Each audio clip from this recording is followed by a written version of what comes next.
Hello, नमस्कार. कसे आहात सगळे? मस्त आहात ना? आशा करते तुम्ही सगळे आनंदात असाल.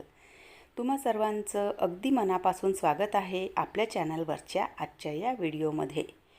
तर आता बघा, सगळ्या मैत्रिणींची आणि सगळ्या ताईंची साफसफाई चालू असेल. म्हणजे बहुतांश बघा, कुठलेही सणवार असतील ना, तर आपल्या डोक्यामध्ये सगळ्यात पहिला एक विषय येतो, तो म्हणजे साफसफाई. म्हणजे कुठलाही सणवार असेल तर त्यावेळेला ना असं वाटतं की आपलं घर ना मस्त छान असं चमचम असावं, म्हणजे चक्क असावं, स्वच्छ असावं. तर आता बघा, चैत्र नवरात्री, गुढीपाडवा, तर असे हे जे सण आहेत तर हे आहेत. तर त्या याच्यामध्ये बघा, सगळ्या ताईंनी मैत्रिणींनी जी साफसफाई आहे तर ती चालू केलेली असेल.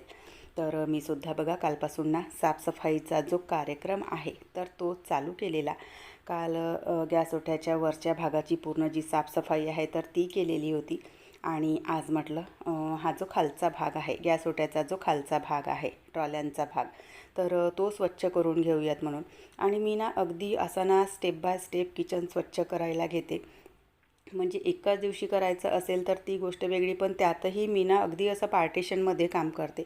एकत्र सगळं काम काढून बसत नाही.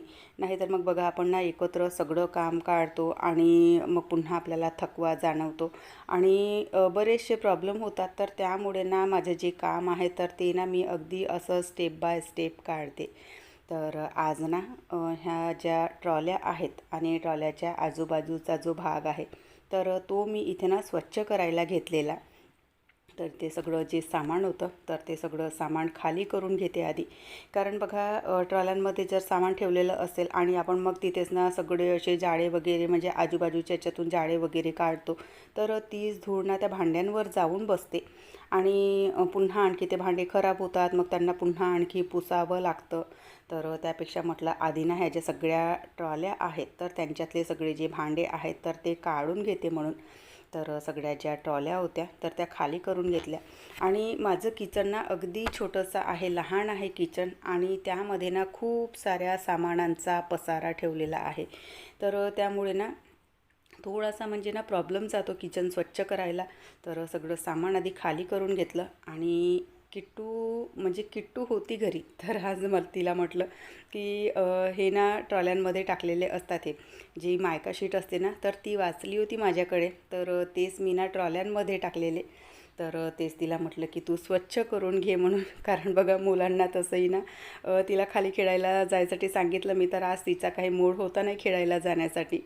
तर त्यामुळे मग म्हटलं की आता बसली आहे तू, तर हे करून दे. आणि बघा, मुलांना आपण जेव्हा अशी लहान सहान कामं सांगतो ना तर त्यांनासुद्धा माहिती होतं की घरामध्ये कशा प्रकारचे कामं केल्या जातात आणि काय असतं. तर या गोष्टींविषयी ना त्यांनासुद्धा कळतं. तर म्हणून मग अशा लहान सहान ज्या काही गोष्टी असतात ना तर त्यामध्ये मी मुलांना इन्वॉल्व करत असते. किंवा घरामध्ये काही अशी पूजापाठ वगैरे असेल तर अशा गोष्टींमध्ये मी मुलांना इन्वॉल्व करते. म्हणजे त्यांनासुद्धा कळायला हवं की ॲक्च्युअल होते काय. तर यामुळे लहान सहान गोष्टी मुलांकडून आपण करून घेतल्या पाहिजेत. तर किट्टू तोपर्यंत ना जी मायका शीट आहे तर ती क्लीन करत होती. आणि सगळ्या जो भांड्यांचा पसारा आहे तर तो मी हॉलमध्येच नेऊन ठेवला. कारण माझ्या किचनमध्ये तेवढी जागा काही आहे नाही. किचन माझं अगदी छोटं आहे आणि सामानांचा जो म्हणजे पसारा आहे तर तो किचनमध्ये काही ॲडजस्ट होत नाही. त्यामुळे मग सगळे जे भांडे वगैरे होते किंवा जेही सामान होतं तर ते सगळं मी ना बाहेर हॉलमध्ये नेऊन ठेवलं. आणि या ज्या लोणच्याच्या बरण्या वगैरे आहेत तर या इथेच ठेवल्या. कारण त्यामध्ये काही ना काचेच्या बरण्या वगैरे आहेत तर त्या फुटायची भीती असते. मुलं खेळतात किंवा त्यांचं इकडे तिकडे गोंधळ त्यांचा चालू असतो. तर त्यामुळे ना ह्या लोणच्याच्या बरण्या वगैरे सगळ्या इथे वर ठेवलेल्या. तर आधी ना सगळे तिथे जी ही धूळ वगैरे होती तर ती सगळी स्वच्छ करून घेतली. आणि आता ना बरेच दिवस झाले किचनचा खालचा भागसुद्धा मी काही स्वच्छ केलेला नव्हता. तर धूळसुद्धा बऱ्या प्रमाणामध्ये तिथे झाली होती.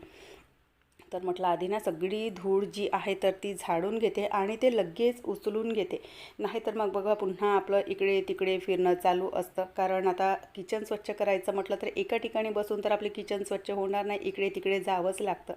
तर त्यामुळे आधी ना ती जी धूळ होती तर ती सगळी उचलून घेतली. म्हणजे पूर्ण जे घर आहे आपलं तर ते खराब व्हायला नको. तर तेवढ्यातच बघा, हे सुद्धा ऑफिसवरून आलेले. तर येता येताना आईस्क्रीम घेऊन आले होते. म्हटलं चला, किटूचे पेपरसुद्धा संपत आलेले होते आणि मुलांचं ना 3-4 दिवसापासून चालू होतं की आईस्क्रीम खाऊ आईस्क्रीम खाऊ. पण ना माझं नेहमीचं एक असतं की जोपर्यंत मुलांचे पेपर संपत नाही तोपर्यंत आईस्क्रीम वगैरे मी काही त्यांना खाऊ देत नाही. कारण बघा कधी कधी असं होतं की मुलं आईस्क्रीम खातात आणि लगेच मग त्यांना सर्दी खोकला आणि कधी कधी तर तापसुद्धा जाणवतो. सानू जेव्हा लहान होती तर त्यावेळेला ना 1-2 वेळा म्हणजे मला असा प्रॉब्लेम फेस करावा लागला की पेपर चालू आहे आणि उन्हाळ्यामध्ये मग बघा आईस्क्रीम वगैरे ना विकणारा येतो. तर तिने आईस्क्रीम खाल्ली की लगेच दुसऱ्या-तिसऱ्या दिवशी ना तिला खोकला सर्दी आणि ताप यायचा. तर त्यामुळे सध्या ना यांची जोपर्यंत पेपर होत नाही तोपर्यंत मी काही आईस्क्रीम त्यांना खाऊ देत नाही. तर कुल्फी आणलेली यांनी तर मस्त छान असा कुल्फीचा एक शॉर्ट ब्रेक घेतला आणि त्यानंतर पुन्हा आणखी जे किचन आहे तर ते स्वच्छ करायला सुरुवात केली. तर इकडचा म्हणजे डाव्या साईडचा जो सेक्शन आहे ना तिथे पूर्ण तेलाचे आणि लोणच्याचे जार वगैरे ठेवलेले असतात. तर तो सेक्शन ना सगळ्यात जास्त खराब होतो माझ्या किचनमध्ये. तर तो पूर्ण स्वच्छ करून घेतला आणि हे आलेले होते तर यांना म्हटलं ट्रॉल्या काढून द्या म्हणून. नाहीतर हे जर घरी नसले की मग मला तिथल्या तिथेच ॲडजस्ट करून ज्या ट्रॉल्या आहेत तर त्यांच्या आजूबाजूचा परिसर खालचा परिसर पुसावा लागतो. पण जर ट्रॉल्या निघाल्या तर स्वच्छ करायला ना अगदी सोपं पडतं. पण प्रॉब्लेम असा आहे माझा की माझ्याच्याने त्या ट्रॉल्या काही निघत नाही. मी कितीतरी वेळा समजण्याचा प्रयत्न केला की ट्रॉल्या कशा प्रकारे काढल्या जातात, पण माझ्याच्याने काही त्या ट्रॉल्या निघत नाहीत. तर म्हणून मग मी ना तसंच म्हणजे तिथल्या तिथेच म्हणजे पुसून घेते, स्वच्छ करून घेते. पण हे घरी असले की मग ते ट्रॉल्या वगैरे काढून देतात. तर त्यांनी त्या ट्रॉल्या काढून दिल्या आणि इथली जी जागा आहे तर ती स्वच्छ करून घेतली. मागच्या म्हणजे हा जो खालचा सरफेस आहे त्याच्या मागच्या बाजूला ना मी टाईल्स टाकून घेतली. म्हणजे आधी इथे टाईल्स वगैरे नव्हती, मागच्या बाजूला जी भिंत आहे तिथे. तर तिथून ना इतकी वाळू सांडायची खाली. कारण बघा जेव्हा आपण फ्लॅट वगैरे घेतो तर म्हणजे बिल्डर लोकांचं काम असं असतं की अगदी जसं आपण आपलं स्वतःचं घर बनवतो तर म्हणजे त्या पद्धतीने ते बनवलेलं नसतं. आणि जेव्हा आपण फ्लॅट घ्यायला जातो तर आपणसुद्धा इतक्या लहान सहान गोष्टीकडे लक्ष देत नाही आणि मेन म्हणजे त्यावेळेला आपल्याला ते कळतसुद्धा नाही. तर इथे बघा खूप अशी ना ही जी रेती आहे तर ती सांडायची. तर मागचा जो पूर्ण भाग होता तर तिथे मी ना टाईल्स बसवून घेतल्या ह्या आणि तेव्हापासून बघा अजिबात रेतीचा प्रॉब्लेम होत नाही. म्हणजे फर्निचर बनवायच्या आधी गॅस ओट्याच्या खालचा जो भाग आहे तर तिथे पूर्ण मी टाईल्स बसवून घेतल्या आणि त्यानंतर मग तिथे फर्निचर टाकलं. आणि याच प्रकारे माझी जी बाल्कनी आहे तर तिथे सुद्धा त्याच वेळेला सगळ्या टाईल्स लावून घेतल्या होत्या. कारण बघा तिथे झाडं वगैरे ठेवलेले असतात आणि आपण पाणी टाकतो ना तर ते सगळं पाणी ना खाली यायचं. तर म्हणून मग बाल्कनीच्या जितक्याही शॉर्ट भिंती होत्या त्या सगळ्या भिंतींना मी टाईल्स लावून घेतलेली होती. तर बघा घर जेव्हा आपण घेतो फ्लॅट असो किंवा मग असं इंडिपेंडंट घर असो तर त्याला ना खूप आपल्याला सुधारावं लागतं आणि त्यानंतर कुठे मग ते घर आपल्या मनासारखं होतं. तर चला असो, प्रत्येकाचं वेगवेगळं असतं. तर त्यानंतर जिथे सिलेंडरच्या या टंक्या वगैरे ठेवलेल्या असतात तर तिथलासुद्धा सगळा जो परिसर आहे तर तो खाली करून घेतला. तिथे सगळं झाडून पुसून घेतलं आणि या छोट्याशा याच्यामध्ये ना इतकं सगळं सामान ठेवलेलं असतं. जसं की मी तुम्हाला वारंवार सांगत असते की घर माझं लहान आहे आणि त्या मानाने ना सामान म्हणजे घर लहान नाही आहे, किचन माझं लहान आहे, बाकी बेडरूम वगैरे बरे आहेत. तर त्या मानाने ना सामान खूप सारं ठेवलेलं असतं आणि ते सगळं ॲडजस्ट करावं लागतं. आणि माझंच नाही बघा, सगळ्या ज्या गृहिणी आहेत, सगळ्या ज्या ताई आहेत तर प्रत्येकालाच असं वाटतं की आपल्या संसारासाठी जे काही सामान आपल्याला लागतं तर ते प्रत्येक सामान आपल्या घरी असायला हवं. आणि याच याच्याने बघा आपण ज्या गृहिणी आहो ना तर आपलं सगळं घर असं कचकच भरून टाकतो. भलेही मग ती वर्षातून एकदा कामी येणारी वस्तू का बरं नसो. तर अशा याच्यातच बघा सगळं जे घर आहे ना तर ते पूर्ण असं आपलं भरून जातं. तर सगळी जी साफसफाई आहे ती झालेली.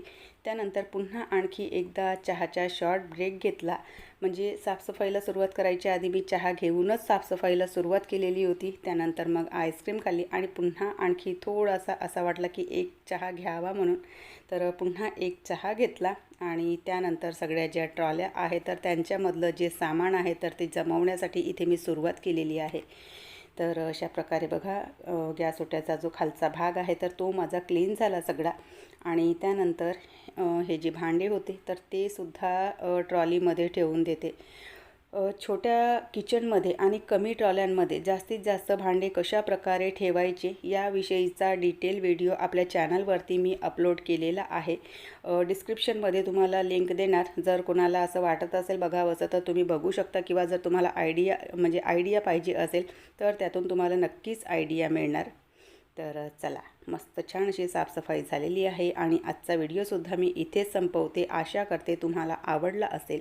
व्हिडिओ कुठे जरी आवडला असेल तर लाईक करा, चॅनलवर पहिल्यांदा आले असाल तर सबस्क्राईब करा, बेल आयकॉनसुद्धा क्लिक करा, जेणेकरून माझ्या येणाऱ्या व्हिडिओचं नोटिफिकेशन तुम्हाला असंच मिळत राहील. आपण भेटूयात नंतरच्या व्हिडिओसोबत. तोपर्यंत बाय. हर हर महादेव.